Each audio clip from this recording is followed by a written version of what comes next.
ha sido pues errado, he estado errando y lo he corregido tan pronto como me he podido darme cuenta y aplicarlo, aunque no es fácil, porque uno tiene sus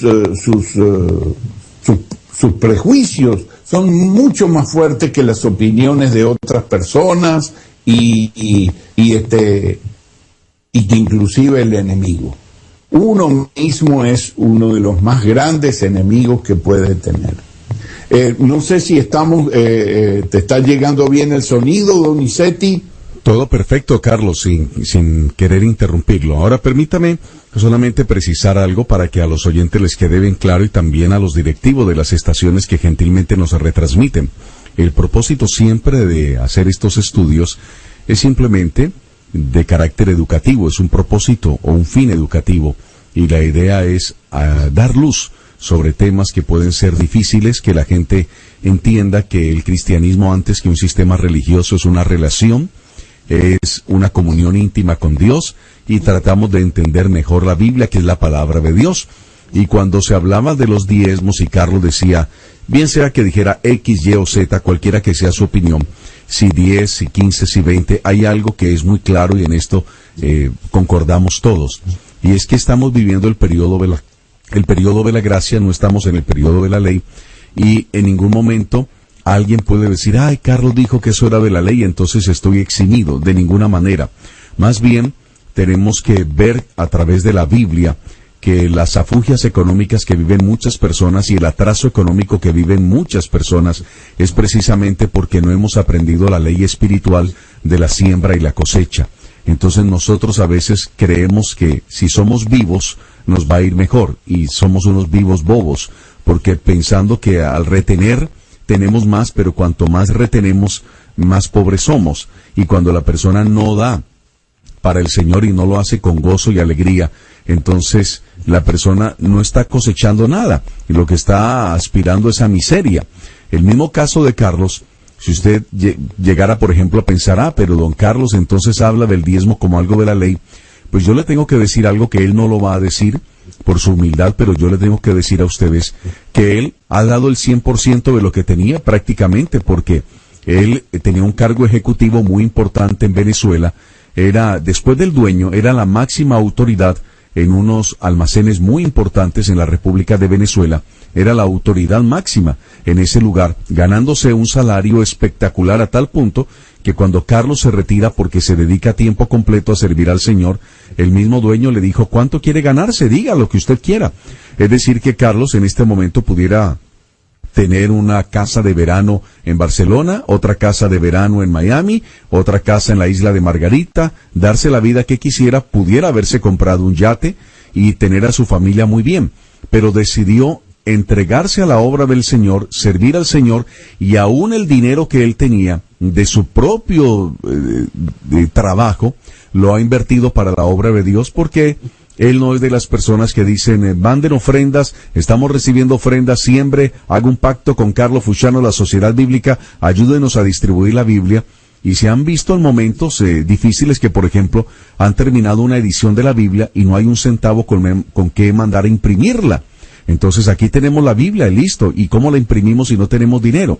Y usted dirá, pero una sociedad bíblica sí, porque ellos no comercializan, son entidades sin ánimo de lucro, y ellos se sostienen es con los aportes de la gente. Entonces, la mayoría de las veces, ellos mismos de su propio dinero financian los costos. Cuando alguien dice, ¿cómo hago para traer a don Carlos aquí a que venga a predicar a tal lugar? ¿Cuánto cobrará él? Y se imaginará que la ofrenda de Carlos, porque Carlos ya me dijeron que lo quieren invitar a Ecuador, y que me invitan a mí y que quieren que usted me acompañe. Entonces yo dije que claro, que con mucho gusto, que yo le iba a comentar eso a usted. Tengo que mandarle entonces un correo para explicarle para qué fechas, pero quieren que vayamos a un retiro de pastores una semana, del 11 al 16 de agosto del año 2003 en Ecuador. Y yo dije, mire, Carlos es un hombre que no le va a exigir ni que le consigne la mitad de la ofrenda, como pasa muchas veces. Pastor, ¿cuánto vale que venga a predicar a nuestra ciudad? Mira, mis honorarios son $3,000. Viajo en primera clase, hotel 5 estrellas, recibo 1.500, me los consignan en el número de cuenta que le voy a mandar, y cuando llegue, antes de que me den el micrófono, deben de haberme dado los otros $1.500 y cobro 3.000. O si no, a veces es, ¿cuánto piensa usted ofrendar en nuestro ministerio? Y usted le dice, bueno, creo que podemos ofrendar 2.000. Posiblemente ni le contesten el correo, porque ellos trabajan con una tarifa un poco más elevada. No estoy burlándome de ellos, ni mandándolos al infierno, ni nada por el estilo, pero es real. Tal vez ustedes, líderes que están haciendo eventos y han mandado cartas a otros reconocidos predicadores para tenerlos allí, han vivido esa experiencia y han quedado un poquito frustrados, pero es así como se mueve esto. Y yo le decía a la gente que invita a Carlos a Ecuador, mire, Carlos ni siquiera exige que sea un hotel. Eso sí, tienes que mandarle los pasajes a Barcelona, mirar los itinerarios, preguntarle. Él va a Ecuador, él se está esa semana allí, le dan la comida decente que le puedan dar. Si no tienen para pagarle un hotel bien bueno, él va a una casa de familia porque él no tiene ningún inconveniente, y él no está pidiendo ni siquiera una ofrenda, pero como es bíblico, hay que dársela porque en su casa necesitan vivir de algo. Y él entonces recibe una ofrenda, él no se va a enojar porque se la ofrezcan. Y entonces cuando cuento esto es para decirles que estamos hablando con alguien que no es que está enseñando tacañería, estamos hablando con una persona que tiene su corazón en la obra de Dios, que los bienes que tenía, todo lo que tenía, lo ha dado para la obra del Señor. El patrimonio que le queda a Carlos, creo que en este momento es una emisora de radio, que en su momento de bonanza económica le iba tan bien a él económicamente que se compró su propia emisora de radio. Se la compró, pero no una emisorita chiquitica, no, una emisora que cubre gran parte desde Isla de Margarita y entra al continente, ahí a Venezuela, y cubre buena parte de Venezuela. Entonces estamos hablando de una FM potentísima, que fue la primera emisora no católica que existió en Venezuela. Firmado el decreto por el mismo presidente. Él era un hombre ejecutivo, tenía dinero para comprar los mejores transmisores, equipos y todo. Creo que es lo único que le queda en este momento, la emisora que él tiene en Venezuela, que no ha sido afortunado con ella porque cuando la ha alquilado, nunca le han pagado el arrendamiento, y Carlos nunca ha llevado eso a los estrados judiciales y lo ha dejado así, pero no le ha ido bien con ella porque la gente no le ha cumplido. Y creo que las propiedades que tenía, su apartamento en la playa o así, o casa, en fin, automóviles, todo eso lo ha vendido. Con lo que le pagaron de la tercera edición de la Biblia textual, con ese dinero ha financiado poder trasladarse a la tierra de su esposa y de sus suegros a Barcelona. Sus hijas son profesionales y trabajan, tenían la pensión de su suegro, de que ya falleció, y de esa manera el Señor lo ha sostenido. ¿Por qué? Porque Carlos no daba el 10%. Carlos daba el 90, el 95, el 100, todo se ha dado él. Su familia ha entregado todo por el amor al Señor. Nunca una hija suya le ha venido a decir, papá, pero ya a estas alturas de la vida, tú deberías de dejarme en herencia 2 casas, 4 automóviles, todo el dinero que teníamos en Venezuela, lo has entregado para la obra del Señor. Nunca, porque el corazón de toda la familia está en esto y aman la obra del Señor. Entonces nadie lo vaya a tomar como excusa de que Carlos ha dicho que no, que eso es asunto de la ley, que no debemos dar. Por el contrario, les estamos diciendo, quieren prosperar, quieren salir adelante, quieren ver la bendición de Dios, pongan la mirada en las cosas del Señor. Alguien dirá, pero si entonces dar para el Señor es tan benéfico, Carlos debería estar nadando en dólares o en euros en este momento. Sencillo. Él ha puesto su mirada en las cosas eternas. En este momento Carlos está más concentrado en lo que le espera en la eternidad que la herencia que le va a dejar a su esposa, a sus 2 hijas y a sus 2 nietos. Él está más concentrado en las cosas del Señor en este momento.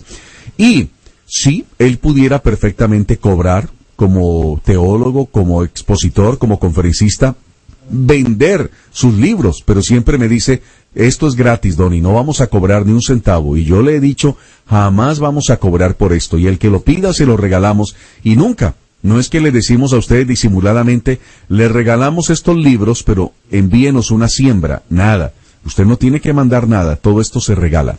Entonces, solamente para aclarar eso, para que nadie vaya a sacar de contexto las palabras o diga, yo me volví tacaño en la obra de Dios porque Carlos dice que ahora ya no estamos bajo la ley. Estamos hablando de darnos al 100%, de ser generosos, y yo creo que esto también debe tranquilizar a los directivos de las estaciones de radio que nos están escuchando y a veces no pueden escuchar los programas completos, pero los oyentes o el operador de sonido o el director de programación le comenta pedacitos que escuchó. Entonces, si toman retazos y no oyen el contexto, van a pensar que está enseñando cosas indebidas y no es así. Estamos hablando de dar, de que todo le pertenece a Dios y que si queremos ver la mano de Dios prosperándonos, tenemos que aprender a dar con generosidad. Y yo, Carlos, lo tengo que decir, si hay una persona que me pide que ore por un familiar que ha rechazado a Jesucristo, que no quiere saber nada de Jesucristo, que rechazó el Evangelio de Cristo y que maldice a Cristo y me dice, ore por él, Donizetti, para que vaya al cielo, yo le digo, mira, es más fácil pedir que Satanás se arrepienta y vaya al cielo. ¿Cómo puede una persona ir al cielo desechando al Evangelio de Cristo y rechazando a Cristo? Es imposible, yo voy a perder mi tiempo, yo no voy a orar de esa manera. Puedo orar para que Dios le conceda arrepentimiento, pero es imposible que vaya al cielo negando la gracia de Cristo o rechazando a Cristo. Es como cuando me dicen, ore para que me vaya bien económicamente. ¿Tú das para la obra del Señor? ¿Eres generoso o eres un tacaño? No, yo no doy. Entonces voy a perder mi tiempo orando por ti. Mejor pidámosle a Dios que te perdone por ese corazón que tienes tacaño, que Dios te haga una persona generosa, que des en abundancia y verás cómo la bendición de Dios va a venir sobre ti, porque es lo que enseña la Biblia. Eso era lo mismo que enseñaba Pablo. Ahí está en 2 Corintios. El que siembra generosamente cosechará generosamente. No dé por necesidad, dé con alegría y de acuerdo a como el Señor le haya prosperado. Y entonces debo decir estas cosas simplemente para tranquilizar y para que si alguien llegó tarde a la sintonía, no saque de contexto algunas cosas que se han mencionado aquí. Y el otro punto, Carlos, porque ya me dieron las 7:58, es que al resumir lo de los pactos, había algo que yo no lo quise decir la semana pasada para no cortar el hilo del tema, pero quería, ya que usted algunas veces lo tocó tangencialmente, el hecho de que, aunque nosotros tenemos una sola raza, que es la raza humana, hay diversas etnias, y caso increíble es que, ¿cómo le parece, Carlos, que al final todos nosotros, aunque venimos de Adán y Eva, finalmente los chinos, los de raza amarilla, los negros, los blancos, los trigueñitos, morenitos, como sean, bajitos o grandes, finalmente todos venimos de los que salieron del arca de Noé. Es decir, de Noé, de sus 3 hijos, de su esposa, sus 3 hijos y sus 3 nueras. Eran 8 personas. Todos los seres humanos venimos de 8 personas, Carlos. Así es, por eso es que el número 8 es el primero, porque anuncia, por eso se dice en Pedro que él es pregonero de justicia, porque eran 8. Exactamente, entonces termina el diluvio y empieza esta nueva presentación de esperanza hacia la raza humana. Sí, señor, provenimos de 8, ya lo creo. Sí, señor. Y 8 es una cifra que es una verdad matemática. O sea, yo me pongo a reír cuando dicen los pseudocientíficos que tenemos 30 millones, 45 mil millones de años, no sé, tú sabes, esas cifras locas que sacan por ahí. Entonces seríamos muchísimos más habitantes, porque esto, cuando te dice 8 a 4.500 años de distancia, es una verdad matemática, de progresión aritmética, nada difícil de comprender. Entonces, sí, en verdad, pues así lo tenemos. Quería simplemente añadir a lo que tú has dicho. En realidad, no es que me haga muy feliz estas cuestiones que dijiste, pero bueno, ya las dijiste, ¿qué vamos a hacer?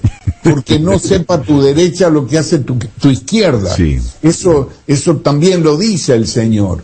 Entonces, yo, en realidad, hermanos, amados, no he hecho nada que la gracia de Dios no lo haya hecho en mí. O sea, porque el hecho porque nuestro deleite en esta familia es la palabra de Dios, y hemos dado para la palabra de Dios con alegría. ¿Por qué? Porque es nuestro deleite la palabra de Dios. Unos hacer de una manera, otros hacer de otro, trabajar en la obra de Dios en la palabra, así como el que trabaja en la evangelización o